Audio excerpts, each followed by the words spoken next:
Mungkin teman-teman pernah melakukan entry di area-area entry dan divalidkan lagi dengan ekstrim, tapi tetap berakhir dengan cut loss. Sebab setup gagal atau fail. Padahal setup sudah sesuai, semua syarat lengkap, tapi kok tetap berujung dengan cut loss. Nah, di video kali ini kita akan coba bongkar di mana letak kesalahannya supaya kejadian seperti ini tidak terulang lagi di masa yang akan datang.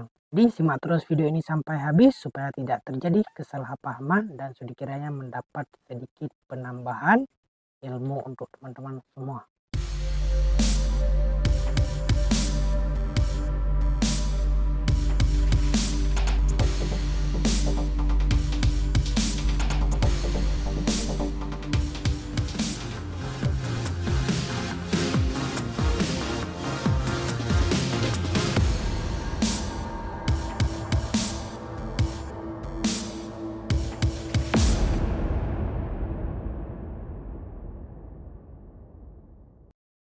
Assalamualaikum warahmatullahi wabarakatuh. Selamat datang kembali di channel Zulfikar FX. Di video kali ini kita akan sharing-sharing kembali berkenaan dengan BBM Om Ali. Dan sekaligus video ini kita coba menjawab pertanyaan yang telah direquest oleh satu teman kita. Oke, sebelum kita lanjut ke pembahasan, buat teman-teman yang nggak sengaja ketemu channel Mimin atau baru berkunjung ke channel Mimin, mohon dukungannya dengan cara mengklik tombol subscribe, like, dan share juga ke teman-teman yang lain. Dan jika sudah, mari kita lanjutkan ke pembahasannya. Oke, kita bacakan terlebih dahulu pertanyaan atau request yang telah masuk dari teman kita bernama Bang Nordin. Salam Bang Zul, mohon bantu ulas pergerakan gold tanggal 13 Juni. Saya entry buy di H1 saat muncul Extreme Diamond dan dihampat di area re-entry buy. Tapi gagal. Lalu saya coba buy lagi di low BPH4 karena ada ekstrim plus MA50. Saya anggap re-entry daily tapi tetap kena cut loss. Kira-kira di mana letak kesalahan analisa atau entry saya supaya ke depan nggak terulang lagi. Terima kasih. Oke, kita coba buka pair gold pada tanggal 13 Juni di diamond setup H1 ataupun re-entry H4. Oke, coba kita lihat. Gold tanggal 13. Tanggal 13. Nah, ini tanggal 13. Candle yang ini ya. Kemudian entry-nya pada diamond H1. Kita coba cari.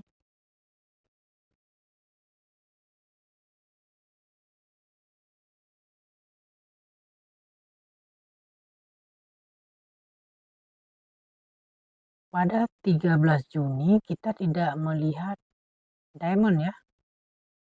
Mungkin maksudnya yang ini. Tapi kalau yang ini sudah di tanggal 16 Juni. Oke, kita lihat kembali.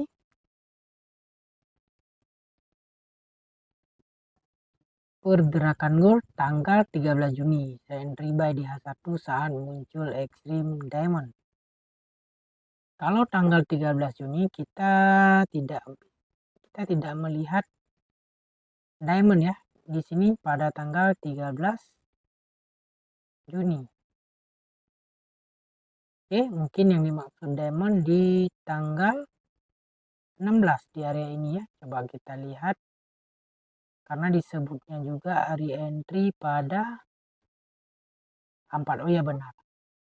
Ya, berarti mungkin ada kesalahan pengetikan atau pertanyaan dari Bang Nordin ya terkait dengan tanggal yang ada diamond yang terbatal di sini tanggal 16 Juni ya. Dan kalau kita lihat daily tepat di area telah momentum. Oke, kemudian Dan di H4 ada re-entry, tapi gagal. Lalu saya cari buy lagi di low BB H4 karena ada ekstrim plus MA50. Kawasan ini ada rejection ya. Saya anggap re-entry pada daily. Oke. Oke, benar.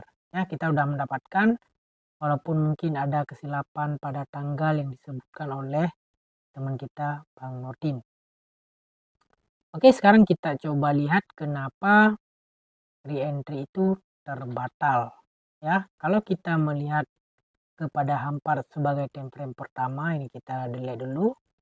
Kita fokus kepada re-entry pada H4. Dan waktu itu kalau tidak salah Mimin pernah kasih alert juga kepada support group di bulan Juni ya. Oke, tapi apa yang jadinya? Terbatal. Oke, ini re-entry yang terbatal. Oke, pertama kalau kita melihat re-entry ini tidak kuat karena bukan dari momentum. Momentum dari sini dia buat sekali di sini tapi tak sampai kemudian naik, tidak membuat momentum. Anggaplah kita fokus mencari re-entry di H4 karena kita anggap ini masih dalam keadaan zone zero loss ya. Dari sepanjang momentum buy, kenaikan masih keadaan zone zero loss sebelum ini terbatal. Oke. Dan kalau kita lihat pada daily berada di candle setelah momentum. Oke, setelah momentum yang ini, oke, kita anggap H4 adalah re-entry buy walaupun bukan lagi datang daripada momentum yang natural. Oke, anggap ini momentum buy. Kemudian di H1 ada tadi kalau nggak salah diamond setup yang lengkap di sini. Ya, ada extreme, ada reverse, ada retest, BB mendatar waktu itu. Oke, walaupun ada momentum kecil pada saat ini dia belum break. Tapi ini candle yang breakout. Oke, anggap ini valid. Yang memvalidkan re-entry H4 adalah momentum buy pada M15. Sekarang kita lihat, nah di M15 tidak ada momentum buy. Ini adalah halangan untuk memvalidkan setup pada H4 yang artinya di sini tertahan di kawasan re-entry-nya H1. Oke, TP wajib daripada ekstrim. Ekstrim TP wajib, berharap MAV malah terjun. Ya, jadi kalau kita buy mengikut SOP ya. Kalau kita buy mengikut SOP yang membagikan di sini kita akan menunggu satu candle arah minimal. Oke, SL kita apabila ada momentum yang berlawanan. Momentum ini adalah SL kita. Oke, sebab kenaikan ini tidak diteruskan karena tidak ada momentum. Artinya tren lebih mendukung kepada penurunan yaitu di TP wajib daripada H1. Oke. Di sini kena SL di candle yang ini. Nah, sebab kita masuk sebelum re-entry H4 itu valid. Tapi kalau M15 muncul momentum buy, maka validlah re-entry H4. Jadi kalau belum ada momentum, setup itu belum valid. Tapi kita buy di awal, oke, kita kena SL ataupun kena cut loss pada kawasan re-entry ini. Sebab bukan lagi datang daripada momentum. Oke. Kemudian Bang Nordin buy lagi di kawasan ini.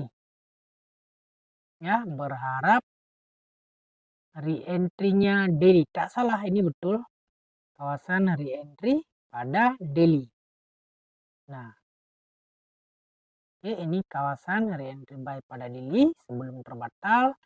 Dia berada di kawasan low BB pada H4. Tapi low BB pada H4 berlaku rejection.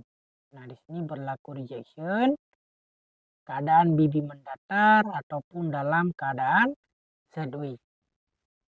Dan kalau kita lihat untuk validasi setup daily adalah momentum daripada H1 adalah momentum time frame ketiga. Pada saat itu sideways yang panjang, tiba-tiba yang muncul adalah momentum sell. Nah, di sini kita harus pertimbangkan untuk kalau kita telah terlanjur buy, untuk kita follow sell kembali. Kalau kita buy, sebab sideways ini panjang dan sebelum momentum ini berlaku, di sini ada momentum yang kuat untuk melanjutkan kejatuhan sampai lebih. Dan pada ketika muncul momentum yang kedua, di sini ada candle arah yang baru pada 4. Oke, jadi di sini didukung dengan penurunan. Apalagi di sini baru jelas penurunannya. Ya, jadi ini bisa disebutkan dengan ekstrim BB mendatar. Jadi kekuatan momentum ini lemah. Ini kita bisa lihat dari bentuk BB. Jadi kalau kita buy di re-entry ini, sebagusnya kita lihat weekly berada di mana. Ini kuncinya. Kuncinya ada pada weekly. Oke, makanya di sini berlaku ekstrim BB mendatar. Kalau sebelumnya memang kita plan untuk buy, tapi tidak ada dukungan sama sekali di time frame bawahnya. Sehingga dalam keadaan BB mendatar seperti ini, bagusnya kita mencari struktur untuk penurunan yang lebih jelas. Jadi kalau sebelumnya kita buy, mungkin kita akan loss beberapa kali karena memang strukturnya dalam keadaan sideways.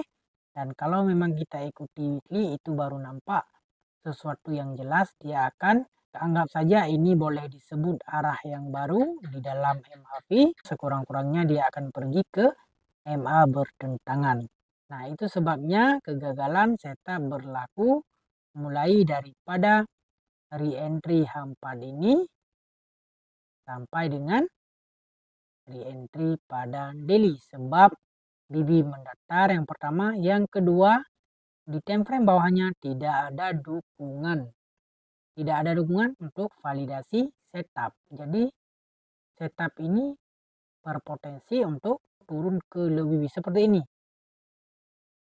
Nah, ini bisa dijadikan contoh kedua ya apa yang telah berlaku daripada weekly. Nah, ini. Oke, ini bisa dijadikan contoh ke time frame bawahnya ada reverse, ada retest berlaku setelah ekstrim. Inilah MAV. Oke, dari reverse ada retest. Kalau kita anggap ini arah, oke, tapi di re-entry ini kita tunggu validasi. Nah, oke. Nah, sebagusnya kalau cari re-entry yang natural, walaupun daripada 4. Oke, kalau tidak natural seperti ini, maka berpotensi setup itu terbatal atau setup yang lemah. Itu dua hal yang berbeda. Kalau ini dia valid, natural daripada momentum, cuman ini adalah counter trend ya. Tapi kalau yang follow trend seperti ini, kita anggap follow trend, tapi ini tidak lagi natural, sudah ciri-ciri MAV ini terbentuk ya. Kalau kita mau lebih jelas apakah ini MAV atau bukan, kita bisa lihat pada H1. Dia akan berlaku ekstrim dan ini double ekstrim. Kalau double ekstrim berpotensi penurunan ekstrim yang kedua itu tidak ada TP wajib. Oke, kelirunya mungkin karena di sini ada respon daripada ekstrim diamond. Nah, untuk mengatasinya perhatikan validasinya.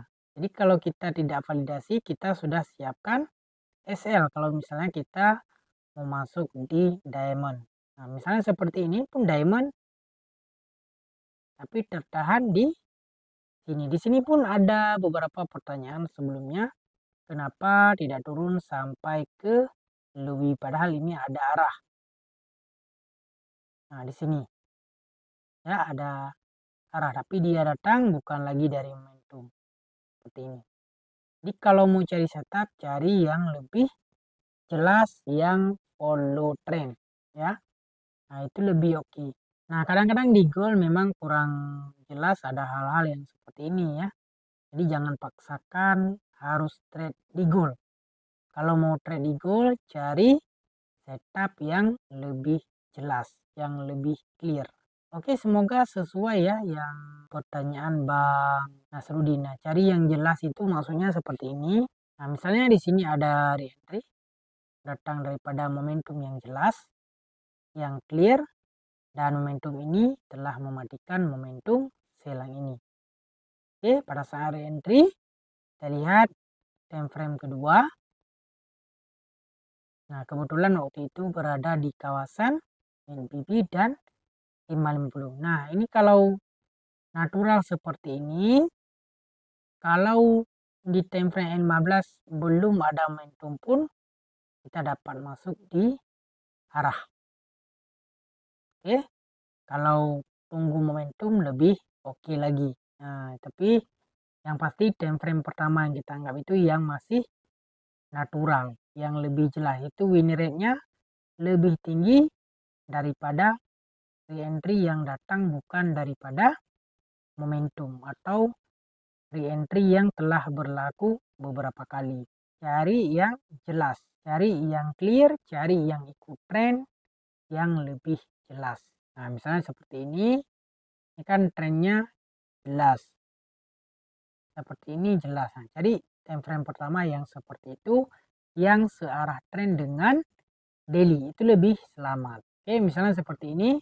Nah, seperti ini ya, kemarin Mimin minta juga di sini target sampai low BB. Nah, ini ada CSHK, ada re-entry. Ini tren artinya hanya sekedar pertukaran min BB ke low BB daripada top BB ya. Jadi tren daily. Tapi itu bukan tren yang jelas, itu tren pertukaran saja. Nah, seperti ini. Re-entry June. Kalau di daily, re-entry pertukaran arah misalnya seperti ini, dia akan pergi ke top BB. Arah pergi ke low BB. Tren ini adalah tren sideways pada daily, tapi pada hampat itu lumayan. Karena sekali dalam hampat itu hanya bagi satu kali re-entry saja. Jadi itu lebih low risk. Ya, ketimbang kita ambil re-entry, misalnya re-entry di sini, pada saat di sini kan di daily-nya masih di atas sebelum candle ini close. Ya, kita anggap ini re-entry, sebab itu risikonya masih tinggi, apalagi kalau bukan dari momentum. Oke, nah semoga bisa menjawab ya penjelasan ini. Mohon maaf jika ada kekurangan dalam penyampaian, jadi bisa tanyakan di kolom komentar. Semoga buat Bang Nurdin sesuai ya, karena ini 13 Juni tidak ada diamond pada H1 dan H4 yang ada pada tanggal 16. Oke, mohon maaf jika ada kesalahan kekurangan dalam penyampaian. Selamat mengkaji, selamat membaca tes, dan salam profit.